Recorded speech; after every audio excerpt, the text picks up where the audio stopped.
हरे कृष्ण।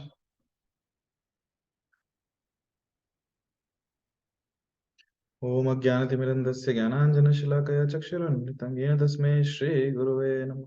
नमो विष्णुपादाय कृष्णपृष्ठाय भूतले श्रीमते भक्तिवेदान्तस्वामी निति नाम्ने। नमस्ते सारस्वती देवी गौरवाणी प्रचारिणे निर्विशेष शून्यवादी पाश्चात्य देशतारिणे। जय श्री कृष्ण चैतन्य प्रभु नित्यानंद श्री अद्वैत गदाधर श्रीवासादि गौर भक्तवृंद। हरे कृष्णा कृष्ण कृष्ण हरे हरे, हरे राम राम राम हरे हरे।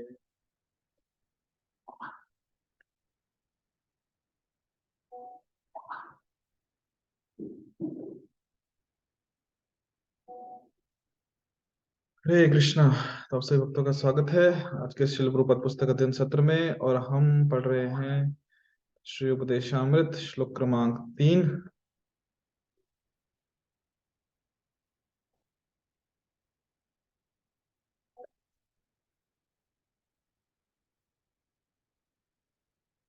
सभी भक्त साथ में दोहरा सकते हैं। उत्साह निश्चय धैर्यात् उत्साहात् निश्चयात् धैर्यात् तत्तत्कर्म प्रवर्तनात् तत्कर्म प्रवर्तनात् संगत्यागात् सतो वृत्ते संगत्यागात् सतो वृत्ते षड्भिर्भक्तिः प्रसिद्ध्यति। भक्ति प्रसिद्धति। उत्साह निश्चयात् धैर्यात् धैर्यात् तत्तत्कर्म प्रवर्तनात् तत्कर्म प्रवर्तनात् संगत्यागात् सतो वृत्तेः संगत्यागात् सतो वृत्ते षड्भिर्भक्ति प्रसिद्ध्यति। भक्ति प्रसिद्ध्यति। उत्साह निश्चयात् धैर्यात् निश्चयात् धैर्यात् तत्तत्कर्म प्रवर्तनात् तत्कर्म प्रवर्तनात् संगत्यागात् सतो वृत्तेः संगत्यागात् सतो वृत्ते षड्भिर्भक्ति प्रसिद्ध्यति। भक्ति प्रसिद्ध्यति। अनुवाद। शुद्ध भक्ति को संपन्न करने में 6 सिद्धांत अनुकूल होते हैं। पहला, उत्साही बने रहना। दूसरा, निश्चय के साथ प्रयास करना। तीसरा, धैर्यवान होना। चौथा, नियामक सिद्धांतों के अनुसार कर्म करना, यथा श्रवणम कीर्तनम विष्णु स्मरणम, कृष्ण का श्रवण कीर्तन तथा स्मरण करना। पांचवा, अभक्तों की संगति छोड़ देना। तथा छठा, पूर्ववर्ती आचार्यों के चरण चिन्हों पर चलना। ये 6 सिद्धांत निस्संदेह शुद्ध भक्ति की पूर्ण सफलता के प्रति आश्वस्त करते हैं। तो हम तात्पर्य से पढ़ रहे थे, किन्हीं भक्तों को याद है हम कौन से पेज नंबर से पढ़ रहे थे? तो आप चैट सेक्शन में बता सकते हैं।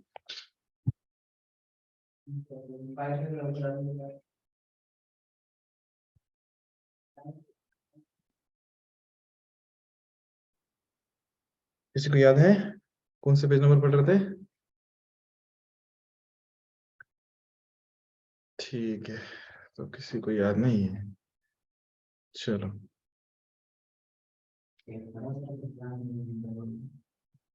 ठीक है, रिप्लाई है पेज नंबर 38। ओके,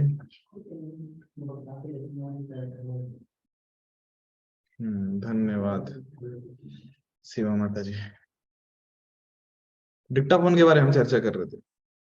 सब कुछ जो है वो भगवान की शक्ति है, तो भगवान की सेवा में ही उसका उपयोग होना चाहिए।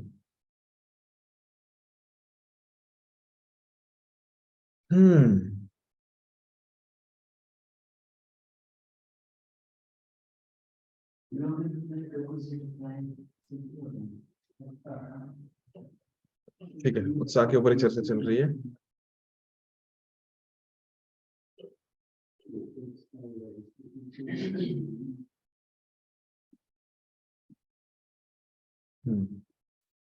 तो आगे बढ़ते हैं। तो यहाँ पे जो कल तक हमने देखा था कि जो भगवान कह रहे हैं स्थानीय सर्वभूतानि की प्रत्येक वस्तु भगवान की शक्ति पर आश्रित है। और इस प्रकार भक्त समझ सकता है कि चूंकि कृष्ण की शक्ति से कोई भी वस्तु स्वतंत्र नहीं है, इसलिए प्रत्येक वस्तु को उन्हीं की सेवा में लगाना चाहिए। सब कुछ भगवान की शक्ति है, तो इसलिए सब कुछ भगवान की सेवा में ही लगना चाहिए। तो अभी आगे पढ़ते हैं हम। कृष्ण भावनामृत में बुद्धिपूर्वक किया गया प्रयास उत्साह कहलाता है। तो ये उत्साह की परिभाषा, कि यदि हम कह रहे कि उत्साह होना चाहिए, हमें उत्साह पूर्वक कार्य करना चाहिए, तो उत्साह किसे कहेंगे? यहाँ पे यदि आप देख पा रहे हैं तो श्रील प्रभुपाद जी कह रहे हैं कि कृष्ण भावनामृत में बुद्धि पूर्वक किया गया प्रयास, इसे उत्साह कहा गया है। क्योंकि हम देखते हैं कि जब हम किसी वस्तु में वस्तु बोल रहा हूँ, किसी कार्य को करने के लिए एकदम उत्साही रहते हैं, तो क्या करते हैं, पूरी बुद्धि लगा देते हैं उस कार्य को कंप्लीट करने में। पूरा हमारा जो बुद्धि है, जो दिमाग है, वहीं पे रहता है कि इस कार्य को कितनी बेहतर तरीके से हम कर सके। तो जब हम उत्साही नहीं रहते तो क्या करते हैं, तो हम अपना बुद्धि, या बुद्धि कहने से अपना मन वहां नहीं लगता हमारा।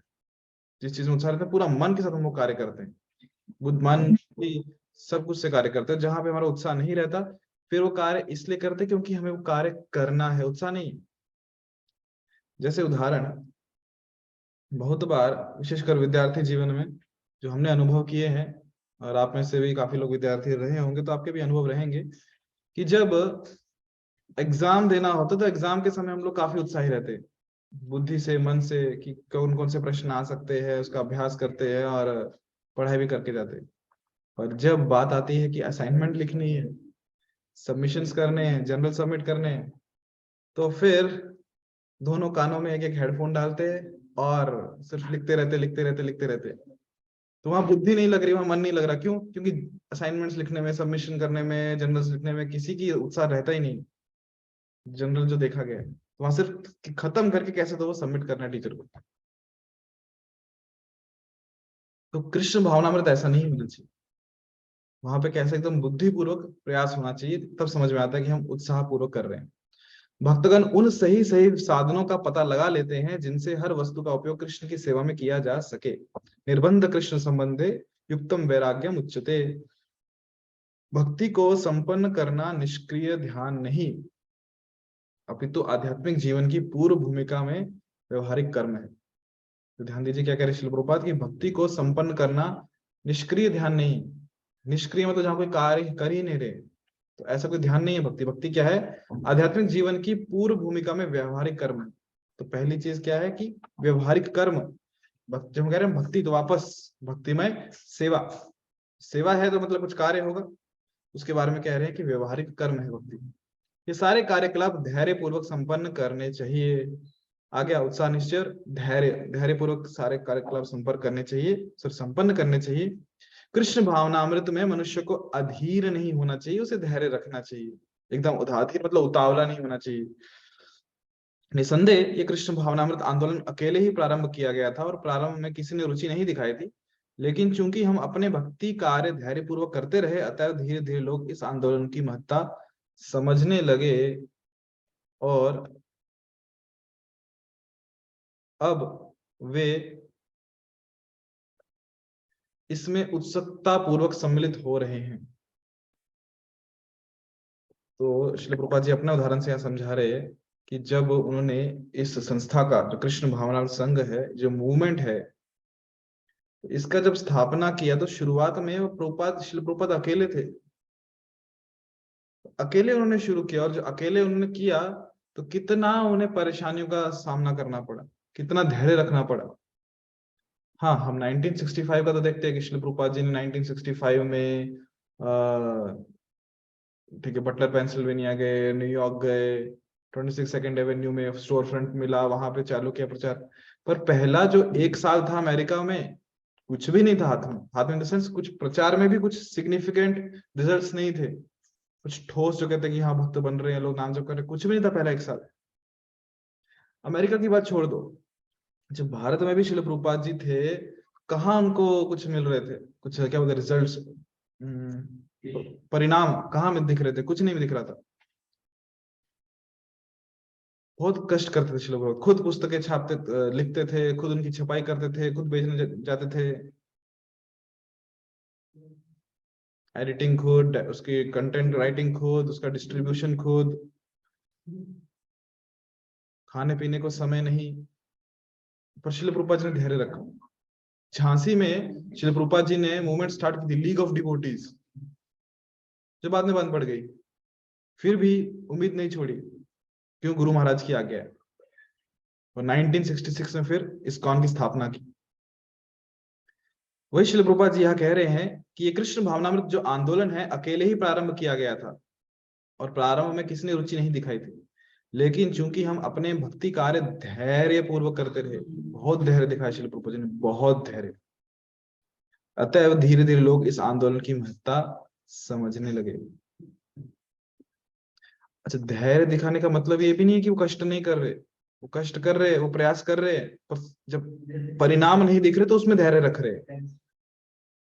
क्योंकि जब हम श्रील प्रभुपाद लीलामृत पढ़ते हैं कि प्रभुपाद जी ने विदेश तो छोड़ो, भारत में भी कितना संघर्ष किया लोगों तक ये चैतन्य महाप्रभु का, भगवान श्री कृष्ण का संदेश पहुंचाने के लिए, अलग अलग स्टेट्स में। यहाँ तक कि प्रभुपाद भारत में बैठे बैठे भी दूसरे देशों के जो मुख्य व्यक्ति हैं उनको पत्र लिखा करते थे कि कैसे हम आपके देश में ये कर सकते हैं, प्रचार कर सकते हैं। जापान में तो व्यक्ति मान भी गया था, परंतु समहाउ उनको जाने का टिकट नहीं हो पाया। तो बहुत संघर्ष श्रील प्रभुपाद जी ने किया, और धैर्य भी रखा जब परिणाम नहीं आ रहे थे। पर आज की डेट में श्रील प्रभुपाद जी कह रहे हैं कि अब वे इसमें उत्सुकता पूर्वक सम्मिलित हो रहे हैं। कौन लोग?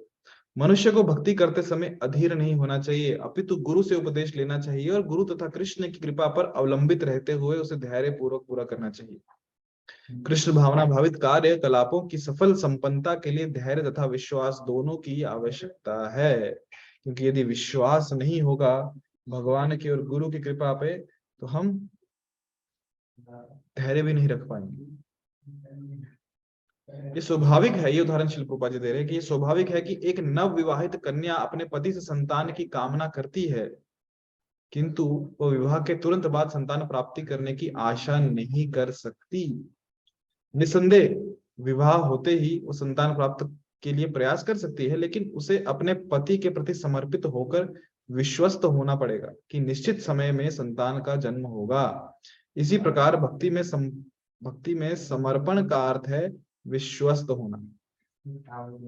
भक्त सोचता है अवश्य रक्षिबे कृष्ण, कृष्ण निश्चित रूप से मेरी रक्षा करेंगे और भक्ति की सफल संपन्नता के लिए मुझे सहायता देंगे।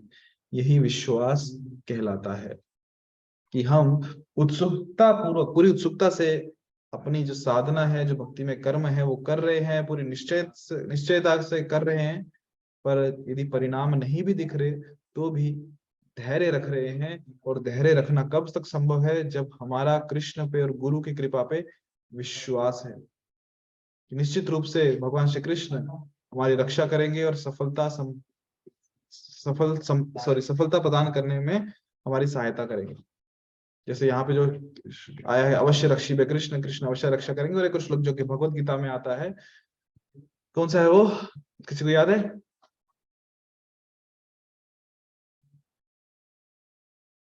मुझे क्यों नहीं याद आ रहा।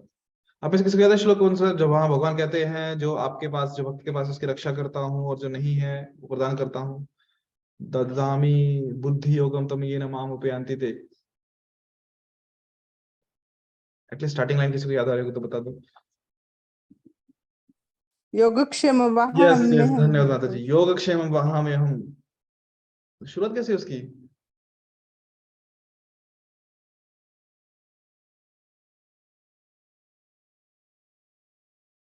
योगक्षेम वहां में की शुरुआत कैसे है? नहीं याद? ठीक है, मुझे भी याद नहीं आ रहा अभी।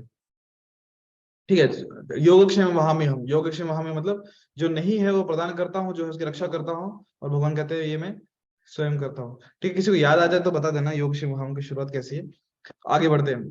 कहने का तात्पर्य यह है कि उत्साह चाहिए, उत्साह और निश्चय भी चाहिए, और निश्चय और उत्साह से हम कार्य कर रहे हैं। और जब परिणाम नहीं दिखते, कुछ ऐसे ठोस परिणाम नहीं दिखते, तो फिर धैर्य रखते हुए भक्ति करनी है। और धैर्य रखना तभी संभव है यदि हमारे पास कृष्ण और गुरु की कृपा पे विश्वास है कि वो सहायता प्रदान करेंगे सफलता होने के लिए, और जो हमारे पास है उसकी रक्षा भी करेंगे।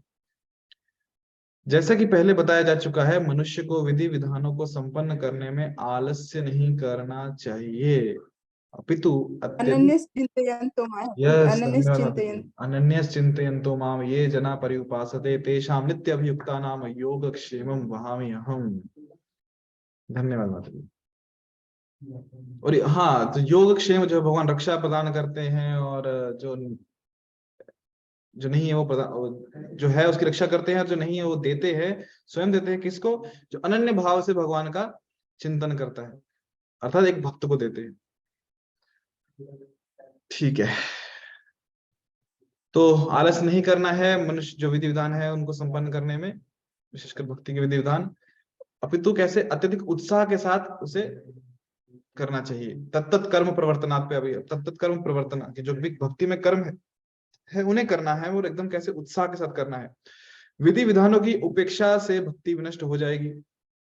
नियम आग्रह हमने पढ़ा था पिछले श्लोक में, जो विधि विधान दिए हैं उनकी उपेक्षा नहीं करने की, नहीं हमें को पालन नहीं करना, विधि विधान ऐसे ही हैं, दे दिए गए। हम तो क्या भक्त हैं, और भक्ति में तो भगवान केवल भाव देखते हैं। और जब व्यक्ति शुद्ध भक्त बन जाता है, फिर उसके लिए नियम वगैरह कुछ लागू नहीं होते, नियम नीचे रह जाते हैं, वो उच्च स्तर पे पहुंच जाता है।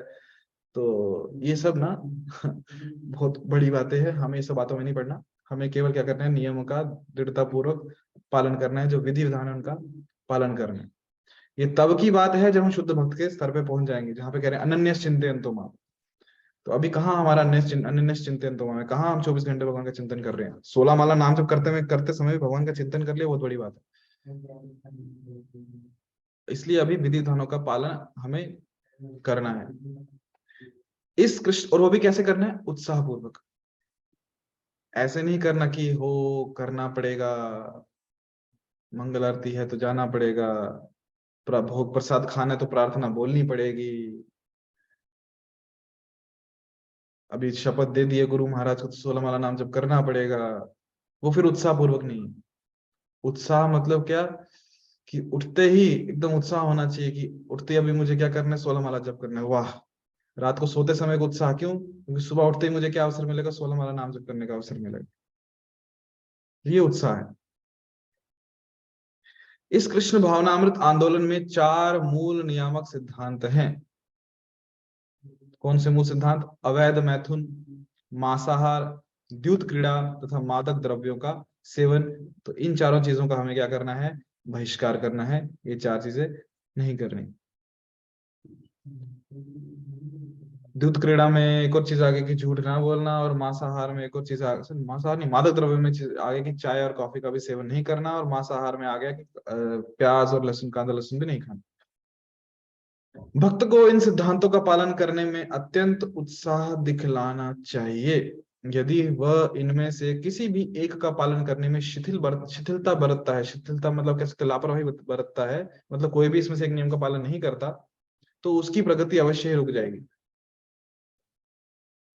अतः श्री रूप गोस्वामी को संस्तुति है, श्री रूप गोस्वामी की संस्तुति है, तत् तत् कर्म प्रवर्तनात्, मनुष्य को वैधि भक्ति के विधि विधानों का कठोरता से पालन करना चाहिए।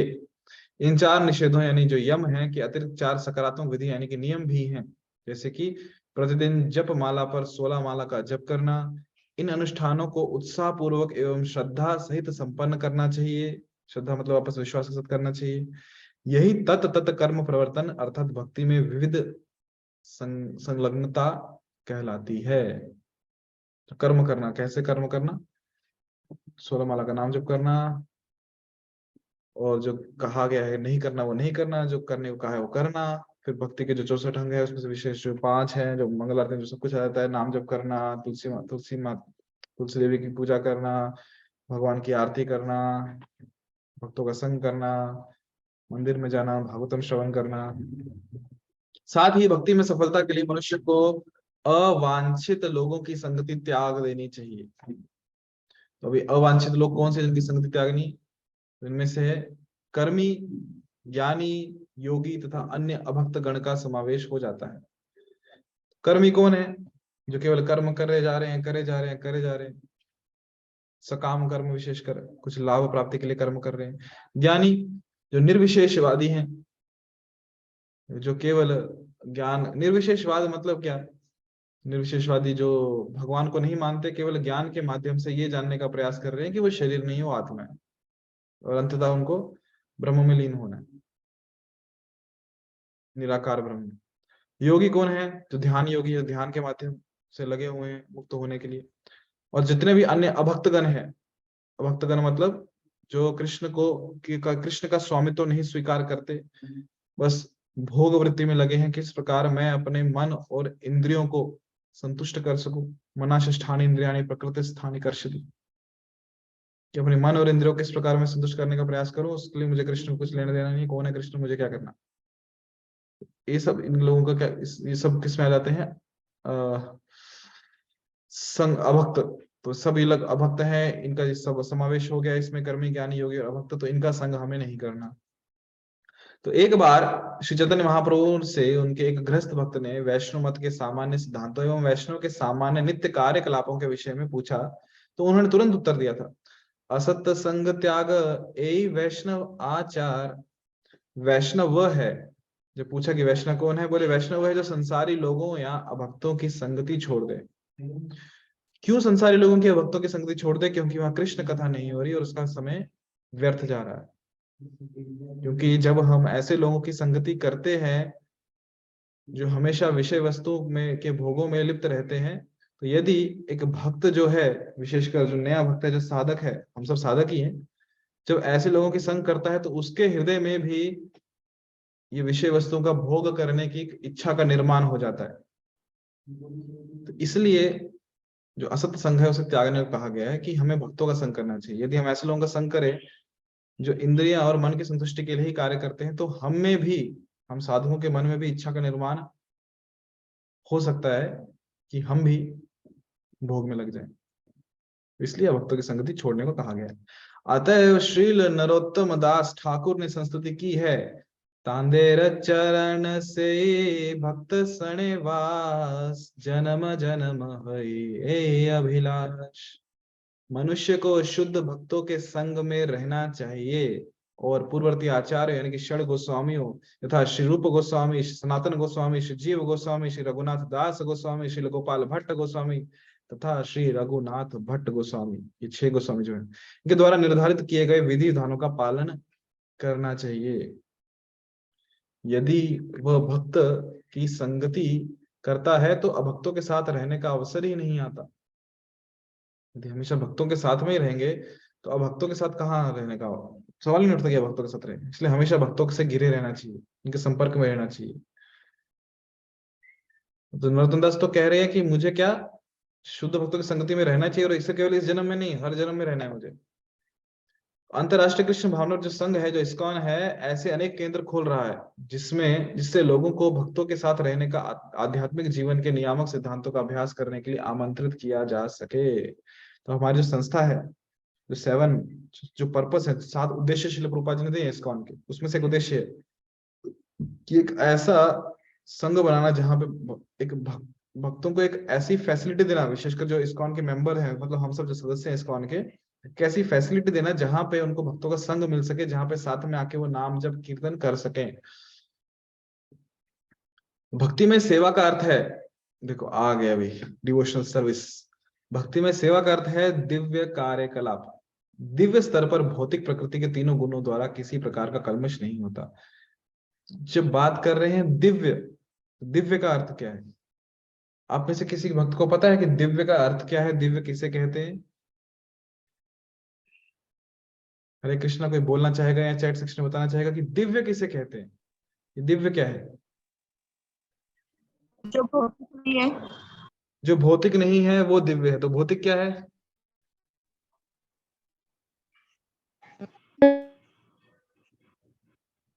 ग्राम्य वार्ता। ग्राम्य हरे वार्ता। कृष्ण। हरे जो कृष्णा। खुद की दिव्य क्या है? खुद की अभिलाषा के लिए कार्य किया जाता है। दिव्य यानी भगवान का कार्य, भगवान खाली की भगवान की संतुष्टि के लिए। अद्वितीय कार्य। ओके, हरे कृष्ण। बराबर भगवान है। की संतुष्टि के लिए किया हुआ कार्य। अलौकिक। ओके, मैं सरल भाषा में बताऊं आपको, दिव्य क्या है? जो 3 गुणों से परे है वो दिव्य है। 3 गुण कौन से? सत्वगुण, रजोगुण, तमोगुण। जो इन 3 गुणों से परे है वो क्या है? वो दिव्य है। तो भक्ति में सेवा का अर्थ है दिव्य कार्यकलाप। जब भक्ति में सेवा कर रहे हैं मतलब ये भक्ति में सेवा इन 3 गुणों से परे है। तो ध्यान दीजिए, जो माया देवी है दुर्गा, वो भौतिक जीवन में, जब आप कह रहे हो कि भौतिक कार्यकलाप नहीं है दिव्य मतलब, तो वो भौतिक कैसे बनती है? क्योंकि दुर्गा देवी सभी चीजों को इस भौतिक जगत में इन्हीं 3 गुणों से बांधती है, सत्वगुण रजोगुण तमोगुण। तो जब कोई वस्तु व्यक्ति इन 3 गुणों से परे है मतलब वो दिव्य है, क्योंकि वो भी भौतिक बंधन में नहीं है। तो भक्ति में सेवा, क्योंकि वो 3 सत्वगुण रजोगुण तमोगुण के भौतिक बंधनों से नहीं बंधी है, इसलिए वो क्या है? दिव्य कार्यकलाप है। दिव्य स्तर पर भौतिक प्रकृति के तीनों गुणों द्वारा किसी प्रकार का कल्मश नहीं होता। कल्मश मतलब कोई गंदगी नहीं होती। यह विशुद्ध सत्व कहलाता है। तो दिव्य को एक और शब्द का उपयोग करते हैं, विशुद्ध सत्व। तमोगुण हमें पता है, रजोगुण पता है, सत्वगुण पता है। सत्वगुण से जो परे है उसे कहते हैं विशुद्ध सत्व, या हम कहते हैं दिव्य। तो अर्थात ये शुद्ध सत्वगुण का या रजो तथा तमो गुणों के कल्मश से मुक्त सत्वगुण का स्तर है। ये कृष्ण भावनामृत आंदोलन में हम चाहते हैं कि सभी लोग प्रातः काल 4 बजे तक जग जाएं और मंगल आरती अर्थात प्रातःकालीन पूजा में भाग लें, तब श्रीमद् भागवत पढ़ें, कीर्तन करें, आदि आदि। इस प्रकार हम नित्य 24 घंटे भक्ति के कार्यकलापों में संलग्न रहते हैं। यह सतोवृत्ति है, अर्थात उन पूर्ववर्ती आचार्यों के पद चिन्हों का अनुगमन है जिन्होंने अपना प्रत्येक क्षण कृष्ण भावना भावित कार्यकलापों में बड़ी दक्षता से लगाया। यहाँ पे श्रील प्रभुपाद जी बता रहे हैं कि हम शुद्ध सत्व के स्तर पे जाना है। तो शुद्ध सत्व के स्तर पे जाने के लिए कैसे जाएंगे? यदि हम रजोगुण में हैं, तमोगुण में, तो वहां से शुद्ध सत्व पे, दिव्य गुण पे नहीं जा सकते। तो पहले हमें सत्व गुण पे आना पड़ेगा। सत्व गुण के जो गुण है, धर्म है, जो लक्षण है, जो गीता में बताए हैं भगवान ने, तो उनका अभ्यास करेंगे, सत्व गुण में आएंगे, तो फिर सत्व गुण से हम शुद्ध सत्व में इजीली जा सकते हैं। जैसे कि मान लीजिए हमें किसी इमारत की 3री मंजिल पे जाना है या 4थी मंजिल पे जाना है, तो ग्राउंड फ्लोर से, जमीन से हम सीधा छलांग नहीं मारते 4थी मंजिल पे। हम 4थी मंजिल पे 3री मंजिल से आसानी से जा सकते हैं। तो हम पहले पहली मंजिल पे जाएंगे, 2री मंजिल पे जाएंगे, 3री मंजिल पे जाएंगे, फिर 3री मंजिल से 4थी मंजिल पे जाना आसान हो जाता है। वैसे ही शुद्ध सत्व पे जाना है तो पहले हमें कम से कम सत्व गुण पे आना पड़ेगा। सत्व गुण से फिर हम शुद्ध सत्व पे जा सकते हैं। सत्व गुण में क्या आने के लिए क्या करना पड़ता है? विशेषकर जो हम कृष्ण भावनामृत जो संघ है, जो इस्कॉन है, कृष्ण भावनामृत आंदोलन है, उसमें क्या करते हैं? तो प्रभुपाद जी कह रहे हैं कि सुबह 4 बजे तक जग जाएं। और 4 बजे तक तभी जगना संभव है यदि हम रात को जल्दी सोएं। तो हमेशा बहुत बार भक्तों के समुदाय में भी जोर दिया जाता है कि सुबह जल्दी उठो, सुबह जल्दी उठो, सुबह जल्दी उठो। जोर इस बात पर देना चाहिए कि रात को जल्दी सो। यदि हम रात को जल्दी सोएंगे, 7-8 घंटे नींद हो गई, तो सुबह आराम से जल्दी उठ जाएंगे 4 बजे। रात को जल्दी कैसे सोएंगे? भोजन और जल्दी कर ले, 2 घंटे पहले भोजन कर ले। यदि हम 10 बजे सो रहे हैं, 9 बजे सो रहे हैं, तो भोजन 7-8 बजे कर ले। तो जल्दी भोजन करें, हल्का भोजन करें, रात को जल्दी सो जाए, सुबह जल्दी उठे, मंगल आरती करें, जो प्रातःकालीन पूजा है, फिर श्रीमद् भागवतम का अध्ययन करें, कीर्तन करें, नाम जप करें 16 माला। तो यदि सुबह का जो समय है, मॉर्निंग प्रोग्राम जिसे कहते हैं, वो अच्छे से हो गया, बाकी दिन भी भक्ति करना, भगवान का स्मरण करना, सेवा करना बहुत आसान हो जाता है, अनुकूल हो जाता है। तो ऐसे हम जो हमारे पूर्ववर्ती आचार्य हैं, उनका जो चरण चिन्ह है उसका पालन कर सकते हैं, उनके चरण चिन्हों पे चल सकते हैं। यदि कोई इस श्लोक में श्री रूप गोस्वामी द्वारा दिए गए उपदेश का कड़ाई से पालन करता है, कड़ाई मतलब एकदम स्ट्रिक्टली फॉलो करता है, उत्साही होना, दृढ़ निश्चयी होना, धैर्यवान होना, अवांछित व्यक्तियों की संगति का परित्याग करना, नियमों का पालन करना तथा भक्तों की संगति करना, तो वो भक्ति में अवश्य प्रगति करता है। कौन कौन सी चीजें कही हैं? उत्साह होना, दृढ़ निश्चयी होकर कार्य करना, सेवा करना, धैर्य बनाए रखना, जो अवांछित मतलब जो जिससे कुछ, जिन व्यक्तियों से संग करके हमारे भक्ति में जीवन में कुछ लाभ नहीं हो रहा है, ऐसे लोगों से दूर रहना, नियमों का पालन करना और भक्तों की संगति करना, तो वो भक्ति में अवश्य प्रगति करेगा। यदि हम भक्तों की संगति हमेशा कर रहे हैं तो वो बहुत आराम से भक्तों के संग से दूर हो जाएंगे। इस संबंध में श्रील भक्ति सिद्धांत सरस्वती ठाकुर की टिप्पणी है कि दार्शनिक चिंतन द्वारा ज्ञान का अनुशीलन, सकाम कर्मों की प्रगति द्वारा संसारी ऐश्वर्य का संग्रह तथा योग सिद्धियों अर्थात भौतिक पूर्णता की इच्छा, ये सब भक्ति के सिद्धांतों से सर्वथा विपरीत है। मनुष्य को इन अस्थायी कार्यकलापों के प्रति पूर्णतः उदासीन रहकर अपना ध्यान भक्ति के अनुष्ठानों की ओर मोड़ना है।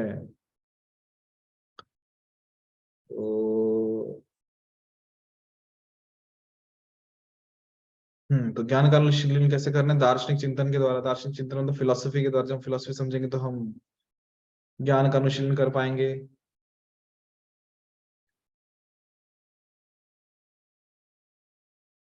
अच्छा सॉरी, भक्ति के सिद्धांतों के विपरीत क्या है वो रूप गोस्वामी यहाँ बता रहे हैं कि जो दार्शनिक चिंतन है, जैसे निर्विशेष ज्ञान, विशेषकर जहाँ पे हम भगवान को नहीं समझना चाहते, जहाँ पे हम ये जानते हैं कि हम शरीर नहीं, हम आत्मा है, वहीं पे गाड़ी अटक जाती है। तो ऐसा जो ज्ञान है उसका अनुशीलन करना, सकाम कर्म करना, संसारी ऐश्वर्यों का इकट्ठा करते रहना और योग सिद्धियों के बारे में सोचना कि इनको कैसे प्राप्त किया जाए, या फिर भौतिक पूर्णता की इच्छा लगे रहना कि आज मेरे पास ये है, कल को इकट्ठा करूंगा। तो ये सब जो है भौतिक सिद्धांतों से विपरीत है, हमें इन चक्कर में नहीं पड़ना चाहिए। तो मनुष्य को इन अस्थायी कार्यकलापों के प्रति पूर्णतः उदासीन रहकर, मतलब कि उदासीन मतलब कुछ से आसक्ति नहीं, उसे अनासक्त रह के अपना ध्यान भक्ति के अनुष्ठान, भक्ति के जो अनुष्ठान है उनकी ओर मोड़ना चाहिए। तो यहाँ हम रुकते हैं। यदि किन्हीं भक्तों के मन में कुछ प्रश्न है तो आप प्रश्न पूछ सकते हैं। माइक आप ऑन कर सकते हैं यदि प्रश्न है तो आप पूछ सकते हैं, नहीं तो फिर हम आगे पढ़ेंगे। हरे कृष्णा प्रभु जी। हरे कृष्णा।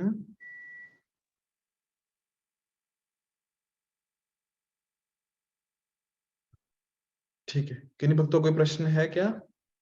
यदि नहीं तो फिर हम आगे पढ़ते हैं। यदि प्रश्न रहेगा तो माइक ऑन कर लेना।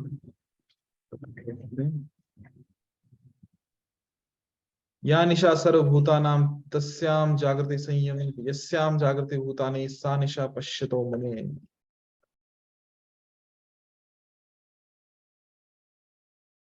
जो समस्त प्राणियों के लिए रात्रि है वह आत्म संयमी के लिए जगने का समय है, और जो समस्त प्राणियों के जगने का समय है वह अंतर्दृष्टा मुनि के लिए रात्रि है। तो ये श्लोक यहाँ पे क्यों दिया प्रभुपाद जी? तो यहाँ जो समझ में आ रहा है, जो आत्म संयमी है, आत्म संयमी मतलब गोस्वामी, इसका इंद्रियों पर नियंत्रण है, मन पर नियंत्रण है। तो ऐसे व्यक्ति का जो जागने का समय है, तो जो सामान्य लोग हैं भौतिक जगत में देखते हैं उनके वो सोने का समय, और जो बाकी प्राणियों के लिए जागने का समय है, वहां पे जो मुनि है वो सो जाता है, उसके लिए रात हो गई वो। इसको दो तीन तरीके से समझने का प्रयास करते हैं। पहला ये कि हम देखते हैं कि जो भक्त है, जैसे श्रील प्रभुपाद जी भी कह रहे हैं कि वो सुबह 4 बजे उठता है, रात को 9-10 बजे सो जाता है, और बाह्य जगत में लोग रात को 10 बजे तो उनकी सुबह होती है कि अभी तो उनको एकदम जोश आता है कि हाँ अभी कुछ करेंगे। 10 बजे लेके बैठते हैं, और 4 बजे जब भक्त उठते हैं वो 4 बजे सोने जाते हैं। 4 बजे वो लोग सोने जाते हैं, तो 10 से 4 रात्रि को वो लोग कार्य करते हैं। तो रात को भक्त सोते हैं और ये लोग जागते हैं, इसलिए उन्हें निशाचर भी कहा जाता है, जो रात को विचरण करते हैं। तो एक तो ये हो गया। दूसरी चीज कि कौन सा स्थान है जहां पे आत्म संयमी है उसके लिए वो रात है, मतलब वो सो जाता है, और जो भौतिकवादी लोग है, व्यक्ति है, वो जाग जाता है। जैसे कि उदाहरण मान लीजिए कोई, क्या कहते हैं उसे, गेट टुगेदर है, जहाँ पे लोग एकत्रित हुए, एक साथ आए हैं, जहाँ पे पार्टी हो रही है, जहाँ पे डिस्कशंस हो रहे हैं, बहुत ही चर्चाएं हो रही हैं, एक दूसरे की चुगली हो रही है, डीजे बज रहा है, नाच गाना चल रहा है। तो कभी कोई भक्तों को जाना पड़ता है ऐसी जगह पे, family relationships and all that thing. तो ऐसी जगह पे जाके यदि कोई भौतिकवादी है तो वो जाग जाएगा, उसके लिए वो दिन है, क्यों? उसकी इंद्रियां सब खुल जाती हैं, बाहर आ जाती है। वाह, क्या क्या देखने को है, क्या क्या सूंघने को है, क्या क्या चखने को है, क्या क्या सुनने को। और आत्म संयमी ऐसी जगह जाएगा तो उसके लिए वो जगह रात है। क्यों? वहां पे उसकी सब इंद्रियां अंदर चल जाती कि वो मेरे जगह है, मेरे रहने के लिए कोई जगह ही नहीं है वो। और इसके विपरीत यही आत्म संयमी जिसने इंद्रियां अंदर कर ली हैं, जब मंदिर में जाएगा तो उसकी सब इंद्रियां बाहर आ जाएगी। वहां उसके लिए दिन है, वहां कीर्तन में वो नाचेगा, नृत्य करेगा, गाएगा, भगवान को अर्पण किया इत्र सूंघेगा, भगवान को अर्पण किया पुष्प सूंघेगा, भगवान के सुंदर श्री विग्रहों का दर्शन करेगा, भक्तों का दर्शन करेगा, भगवान को प्रणाम करेगा। तो यहाँ पे वो उसके लिए दिन है। और अभक्त जब मंदिर में आएगा उसके लिए फिर रात हो जाती है। क्यों? कितना बोरिंग है, कथा सुननी पड़ती है, ये लोग हरे कृष्णा ही करते रहते हैं। तो एक भौतिकवादी व्यक्ति के लिए जो जगह रात है, मतलब जो सोने का समय है, वहां पे जो मुनि है, जो आत्म संयमी है, उसके जागने का समय है, उसके लिए वो दिन है। वहां वो एक्टिव हो जाता है। एक्टिव को क्या बोलेंगे अभी हिंदी में? सक्रिय हो जाता है। जहां पे एक भक्त सक्रिय होता है वहां पे अभक्त निष्क्रिय हो जाता है, और जहां पे एक अभक्त सक्रिय होता है वहां पे भक्त निष्क्रिय हो जाता है। तो जो इसके लिए रात है वो इसके लिए दिन, और जो इसके लिए दिन है वो इसके लिए रात है। वही कह रहे यहाँ पे भगवान, या निशा सर्वभूतानां तस्याम जागृति संयमी, यस्याम जागृति भूतानि सा निशा पश्यतो। ये यहाँ पे समझाने का प्रयास कर रहे हैं। तो भगवान की भक्ति में व्यस्तता ही जीव का प्राण तथा आत्मा है। व्यस्तता मतलब हमेशा बिजी रहना। डिवोटी इज ऑलवेज बिजी, हमेशा किसी ना किसी सेवा में लगा रहेगा, खाली नहीं दिखेगा। और यदि वो खाली है मतलब कुछ तो गड़बड़ है।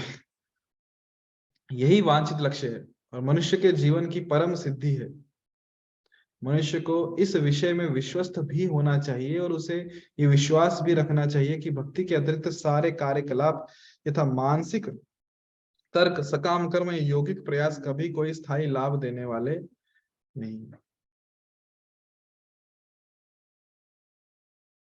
ये विश्वास होना बहुत जरूरी है कि भक्ति के लिए हम कुछ भी कर ले, चाहे मानसिक कितना भी तर्क कर ले, चिंतन कर ले, सकाम कर्म कर ले, अपने लाभ के लिए कुछ कार्य कर ले, बहुत विशेषकर भौतिक लाभ के लिए, यौगिक प्रयास कर ले, कुछ ध्यान करने के लिए, सिद्धि पाने के लिए, कुछ स्थायी नहीं, सब टेम्पररी है। और भक्त को तो बहुत आनंद आता है कि जब वो व्यस्त रहता है कि कृष्ण सेवा में, इतनी सेवा हो गई, इतनी सारी बाकी है, और व्यस्त सुबह कब होती है, रात कब होती है, कुछ समझ नहीं आता। सुबह से रात कब होती है, रात से सुबह कब होती है, इतना व्यस्त सेवा में, इतना व्यस्त सेवा में, उससे लगता है वाह, यही ऐश्वर्य है। क्या ऐश्वर्य? कि मैं दिन भर 24 घंटे सेवा में लगा हूं। इससे बड़ा ऐश्वर्य कुछ हो ही नहीं सकता भक्त के। तो यही क्या है? जीव का प्राण तथा आत्मा है। यहाँ पे आप देख सकते हो शिव प्रभुपाद जी कह रहे हैं, भगवान की भक्ति में व्यस्तता ही जीव का प्राण तथा आत्मा है। और यही क्या है? वांछित लक्ष्य है। यही हमारा गोल है कि हम व्यस्त रहे हमेशा भगवान की सेवा में, एक भी क्षण हमें खाली मिले ही ना। 24/7 always busy in service of Krishna. और ये मनुष्य के जीवन की परम सिद्धि है। तो श्रील प्रभुपाद जी को एक बार भक्तों ने पूछा, रिपोर्टर ने, Swami ji why do you chant हरे कृष्ण? जब हरे कृष्ण मंत्र जब क्यों करते हो? प्रभुपाद ने कहा, टू चैंट मोर हरे कृष्ण। हम हरि नाम का जप इसलिए करते ताकि हम और हरि नाम ले सके। भगवान की सेवा क्यों करते हैं? ताकि हम और भगवान की सेवा कर सके। भौतिक जगत में भगवान की सेवा क्यों कर रहे हैं? ताकि हम शुद्ध होकर भगवान के धाम में चले जाए और वहां जाके क्या करेंगे? और भगवान की सेवा करेंगे, भगवान की और सेवा करेंगे। तो यही उद्देश्य है। तो बहुत बहुत धन्यवाद। यहाँ हम रुकते हैं। पेज नंबर याद रखिए। कल मिलेंगे। कल मिलना है, फ्राइडे है कल।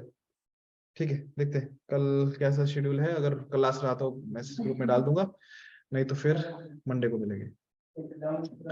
तो किन्हीं भक्तों को प्रश्न पूछने का समय तो है नहीं, 1 ही मिनट बचा, कभी मीटिंग खत्म हो सकती है। तो यहाँ रुकते हैं। मंडे को कैसे चलेगा प्रभु जी? यात्रा है ना? यात्रा तो औरंगाबाद के भक्तों के लिए ना माता जी, यहाँ पे हमारे साथ भक्त बाकी जगह से भी है। कोई नहीं, रिकॉर्डिंग ग्रुप में आ जाएगी। और तो अब बाकी जब समय मिले आप